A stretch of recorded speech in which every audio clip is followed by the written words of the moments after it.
ನಮಸ್ಕಾರ ಸ್ನೇಹಿತರೆ, welcome back to my channel. ನೀವು ಯಶಸ್ವಿಯಾಗಿ SIR ಫಾರಮನ್ನು ತುಂಬಿ ನಿಮ್ಮ ಹತ್ತಿರದ BLO ಕೊಟ್ಟಿರ್ತೀರ. ಆದರೆ ಯಶಸ್ವಿಯಾಗಿ SIR ಫಾರಮ್ ಸಬ್ಮಿಟ್ ಆಗಿದೆಯಾ ಇಲ್ವಾ ಅಂಥೇಳಿ ನಿಮ್ಮ ಮೊಬೈಲ್ನಲ್ಲಿ ಕೇವಲ 3 ನಿಮಿಷದಲ್ಲಿ ಚೆಕ್ ಮಾಡ್ಬೋದು. ಹೇಗೆ ಅಂತ ತಿಳಿಸ್ಕೊಡ್ತೀನಿ. ದಯವಿಟ್ಟು ಪೂರ್ತಿ ವೀಡಿಯೋನ ವೀಕ್ಷಣೆ ಮಾಡಿ. ನೀವೇನಾದರೂ ಹೊಸದಾಗಿ ನಮ್ಮ ಚಾನಲ್ ನೋಡ್ತೀರಾ ಸಬ್ಸ್ಕ್ರೈಬ್ ಮಾಡ್ಕೊಳ್ಳಿ. ಹಾಗೆ ಎಲ್ಲರೂ ವೀಡಿಯೋಕ್ಕೆ ಒಂದು ಲೈಕ್ ಕೊಡುವ ಮೂಲಕ ಸಪೋರ್ಟ್ ಮಾಡಿ.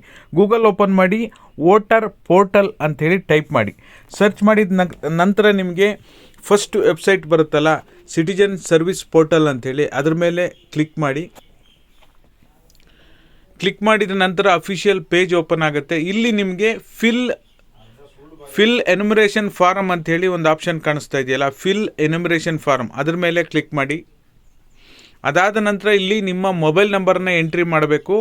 ಕೆಳಗಡೆ ಒಂದು ಕ್ಯಾಪ್ಚಾ ಕೊಟ್ಟಿರ್ತಾರೆ, ಆ ಕ್ಯಾಪ್ಚಾ ಎಂಟ್ರಿ ಮಾಡಬೇಕು. ಕ್ಯಾಪ್ಚಾ ಏನಾದರೂ ನಿಮಗೆ ಕ್ಲಿಯರಾಗಿ ಕಾಣಲಿಲ್ಲ ಅಂದರೆ ಅದನ್ನು ಇನ್ನೊಂದು ಸರಿ ರಿಫ್ರೆಶ್ ಕೊಟ್ಟರೆ ಹೊಸ ಕ್ಯಾಪ್ಚಾ ಬರುತ್ತೆ.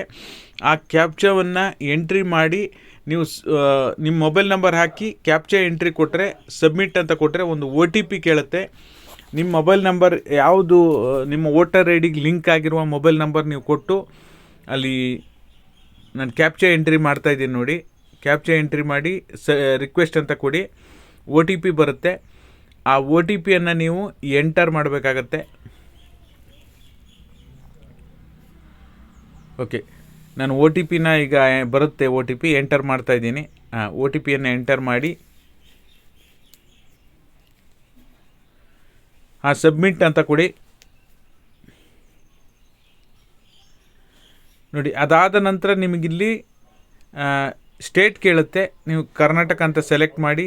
ಇಲ್ಲಿ ನಿಮ್ಮ ಎಪಿಕ್ ನಂಬರನ್ನು ಎಂಟ್ರಿ ಮಾಡಿ. ಓಕೆನಾ, ನಿಮ್ಮದು ಎಪಿಕ್ ನಂಬರ್ ಅಂದರೆ ವೋಟರ್ ID ನಂಬರನ್ನು ನೀವು ಇಲ್ಲಿ ಎಂಟ್ರಿ ಮಾಡಿ. ವೋಟರ್ ID ನಂಬರನ್ನು ನೀವು ಎಂಟ್ರಿ ಮಾಡಿದ ನಂತರ ನಿಮಗೆ ನಿಮ್ಮ ಅರ್ಜಿ ಸಬ್ಮಿಟ್ ಆಗಿದೆಯಾ ಇಲ್ವಾ ಅಂಥೇಳಿ ನೀವು ನಿಮ್ಮ ಮೊಬೈಲ್ನಲ್ಲೇ ಚೆಕ್ ಮಾಡ್ಬೋದು. ಓಕೆ, ವೋಟರ್ ID ಎಂಟರ್ ಮಾಡಿದ ನಂತರ ನಿಮಗಿಲ್ಲಿ ವೋಟರ್ ID ನಂಬರನ್ನು ಎಂಟರ್ ಮಾಡಿದ ನಂತರ ನಿಮಗೆ ಈ ರೀತಿ ಸ್ಕ್ರೀನಲ್ಲಿ ಬಂತು ಅಂದರೆ, your form has already submitted ಅಂತ ಬಂತು ಅಂದರೆ ಸಕ್ಸಸ್ಫುಲ್ಲಾಗಿ BLO ವೆರಿಫಿಕೇಷನ್ ಆಗಿ ನಿಮ್ಮ ಎಲ್ಲ ಮಾಹಿತಿ ಕರೆಕ್ಟಾಗಿದ್ದು ಸಬ್ಮಿಟ್ ಆಗಿದೆ ಅಂಥೇಳಿ ಅರ್ಥ. ಹಾಗಾಗಿ ನೀವು ಕೂಡ ನಿಮ್ಮ ಮೊಬೈಲ್ನಲ್ಲಿ ಚೆಕ್ ಮಾಡಿ, ನಿಮ್ಮದು ಸಕ್ಸಸ್ಫುಲಿ ಸಬ್ಮಿಟ್ ಆಗಿದೆಯಾ, ರಿಜೆಕ್ಟ್ ಆಗಿದೆಯಾ, ಏನಾಗಿದೆ ಅಂತ ಪ್ರತಿಯೊಬ್ಬರು ಕಮೆಂಟ್ ಮಾಡುವ ಮೂಲಕ ತಿಳಿಸಿ. ಪ್ರತಿಯೊಬ್ಬರು ಚೆಕ್ ಮಾಡಿ ಒಂದು ಸರಿ.